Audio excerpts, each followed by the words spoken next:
हमने अपने बच्चों को कंपटीशन स्पिरिट तो दे दी है, पार्टिसिपेशन स्पिरिट दी है क्या? हमने अपने बच्चों को एक होड़ में लगा दिया, एक प्रोग्रामिंग कर दिया कि फर्स्ट आना है, सक्सेस को मेजर करना सिखा दिया कि इफ यू आर फर्स्ट तभी आप इंटेलिजेंट हो, नहीं तो नहीं। Why participation is not important? Why only एक फर्स्ट आना है? या विनिंग एक स्पिरिट होनी चाहिए, आई एम श्योर कि होनी चाहिए, वो मोटिवेट करती है। आप मुझे बताइए क्या ये सही अप्रोच है? क्योंकि कई बार मैं अपने आसपास देखती हूँ, छोटे बच्चे हैं, अभी उन्होंने सिर्फ खेलने की, अभी एक शायद उनको पता भी नहीं होगा वो खेलने जा रहे हैं या वो कुछ सीख रहे हैं, लेकिन उसमें भी कहीं ना कहीं एक अवार्ड या एक मेडल, एक 10 बच्चों के, सपोज 10 बच्चों का ग्रुप और एक को एक मेडल मिल जाता है कि ही और शी इज द विनर। 9 बच्चे जिनको अभी पता भी नहीं कि उसको वो मिला क्या है, उनके लिए तो वो मेडल नहीं है, एक टॉय, एक अलग एक स्पेशल चीज उस बच्चे को दी गई है, और उसका रिएक्शन आप सोचें क्या होता है। आई फील रियली बैड कि वो 9 बच्चे आपस में, 9 तो नहीं रोएंगे क्योंकि हर एक अलग अलग डिस्पोजिशन आ जाती है, लेकिन कुछ उसमें से they will be very sad, few will be crying क्योंकि उनको वो चाहिए और वो होड़ लग जाती है।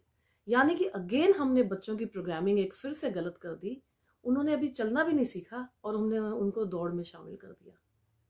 क्या ये ठीक बात है? आपको क्या लगता है? एक बड़ी इंटरेस्टिंग स्टोरी मैं पढ़ रही थी और मुझे इतना मजा आया और मुझे लगा कि मैं आपसे शेयर करूं, और ये हमारे सबके सोचने का विषय है, and it's really very thought provoking story. Once again I would say कि चाहे घर में हो या वर्क प्लेस में हो, टीम वर्क तो चाहिए ही चाहिए।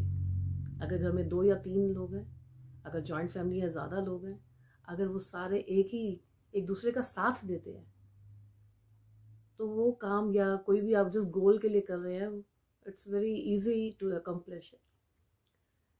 एक टर्टल और रैबिट की स्टोरी जो हम लोग बचपन से पढ़कर बड़े हुए हैं कि रैबिट फास्ट रनर है, टर्टल स्लो है, दोनों एक रेस करते हैं।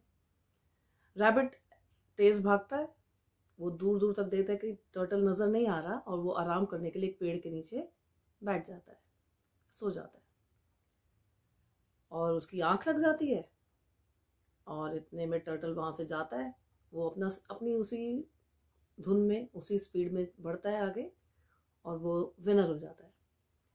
अब रैबिट जब तक पहुंचता है, टर्टल तो विनर हो जाता है। अब रैबिट को बड़ा गुस्सा चढ़ता है कि ये कैसे हो गया, क्योंकि वो तो ओवर कॉन्फिडेंट है कि ही वांटेड टू विन। वो थोड़ा सा इंट्रोस्पेक्शन करता है कि कहाँ वो गलत हो गया, उसको समझ आती है कि ओवर कॉन्फिडेंट हो गया, वो रास्ते में रुक गया। तो वो एक बार फिर टर्टल को बुलाता है कि हम दोबारा रेस करते हैं, और इस रेस में वो अपना नेचुरली अपना वो टारगेट सेट कर लेता है कि इस बार तो मुझे करना ही करना है। अगेन दे स्टार्ट रेसिंग, और इस टाइम क्योंकि वो पूरा डिटर्मिन्ड होता है, और इस रेस में जो सेकंड टाइम वो करते हैं, तो रैबिट विन करता है। तो मॉरल ऑफ द स्टोरी आ जाता है कि fast and reliable wins the race. पहली स्टोरी में था कि slow and steady wins the race. अब टर्टल हमारा क्यों पीछे रहेगा भाई? अगर स्लो है तो क्या हुआ, उसकी अपनी भी स्ट्रेंथ्स हैं। टर्टल भी थोड़ी इंट्रोस्पेक्शन करता है कि ये कैसे हो गया, और वो भी अपना एक रूट बनाता है, और रैबिट को दोबारा कहता है कि चलो एक रेस अब हम इस बार और करते हैं और देखते हैं इस बार कौन जीतता है। अब दोनों रेस शुरू करते हैं। रैबिट अगेन फिर तेज भागता है अपनी रफ्तार से, लेकिन अभी फिनिशिंग पॉइंट अभी आया भी नहीं होता कि बीच में थोड़ी सी एक छोटी सी रिवर होती है, वहां आके रैबिट रुक जाता है। थोड़ी देर में टर्टल वहां पहुंचता है, लेकिन रैबिट वहां खड़ा हुआ है क्योंकि he doesn't know how to cross the river. और टर्टल रिवर क्रॉस करता है क्योंकि उसकी स्ट्रेंथ है, और वो फिनिशिंग लाइन तक पहुंच जाता है और जीत जाता है। यहाँ क्या मॉरल आया कि अपनी कोर कॉम्पिटेंसीज को पहचानिए, जिसकी जो स्ट्रेंथ है। अब टर्टल की यहाँ पे स्ट्रेंथ थी, वो जीत गया। रैबिट की जहाँ स्ट्रेंथ थी, वो जीत गए। अभी भी स्टोरी खत्म नहीं हुई है।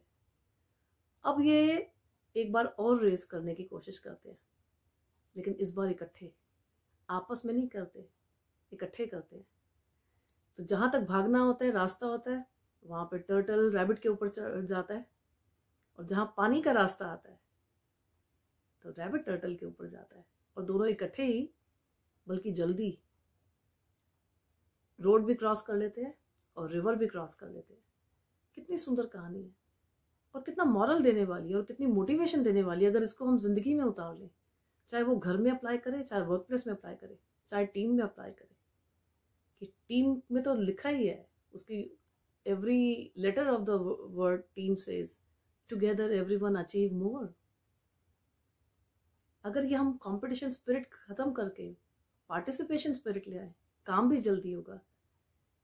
कि जरूरी नहीं कि हर एक की एक ही स्ट्रेंथ होगी, 7 रंग से रेनबो बनता है। जरूर आप इस पे विचार करिएगा। और हमारे बच्चे, मैंने जैसे पहले ही शुरू में कहा कि हमारे बच्चे हमको देख रहे हैं, वो भी यही सीखेंगे। अगर आप घर में ऐसा ही वातावरण रखेंगे कि कंपटीशन नहीं हो, एक दूसरे का साथ लेकर आगे चलना है, एक दूसरे की स्ट्रेंथ्स को साथ लेके चलना है, ना कि वीकनेसेस को हाईलाइट करना है, तो आई एम श्योर ये बच्चे जिंदगी में कभी भी असफल नहीं होंगे, क्योंकि वो सबको साथ लेके आगे चलेंगे, वो किसी को गिरा कर आगे नहीं पहुंचेंगे। और आप भी देखिए कि आप कौन से ग्रुप में रहना चाहेंगे।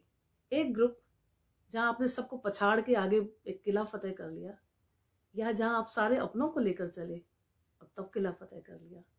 किस ग्रुप में ज्यादा मजा आएगा, किस लाइफ में ज्यादा मजा आएगा। और हम अपने बच्चों को अगर यही संस्कार, यही वैल्यूज दे दें, तो सोचने में कितना अच्छा लग रहा है। कोई वो होड़ नहीं होगी, कोई एक दूसरे को गिराने की। वो कहते हैं ना, बाय हुक और crook I have to do it. Y?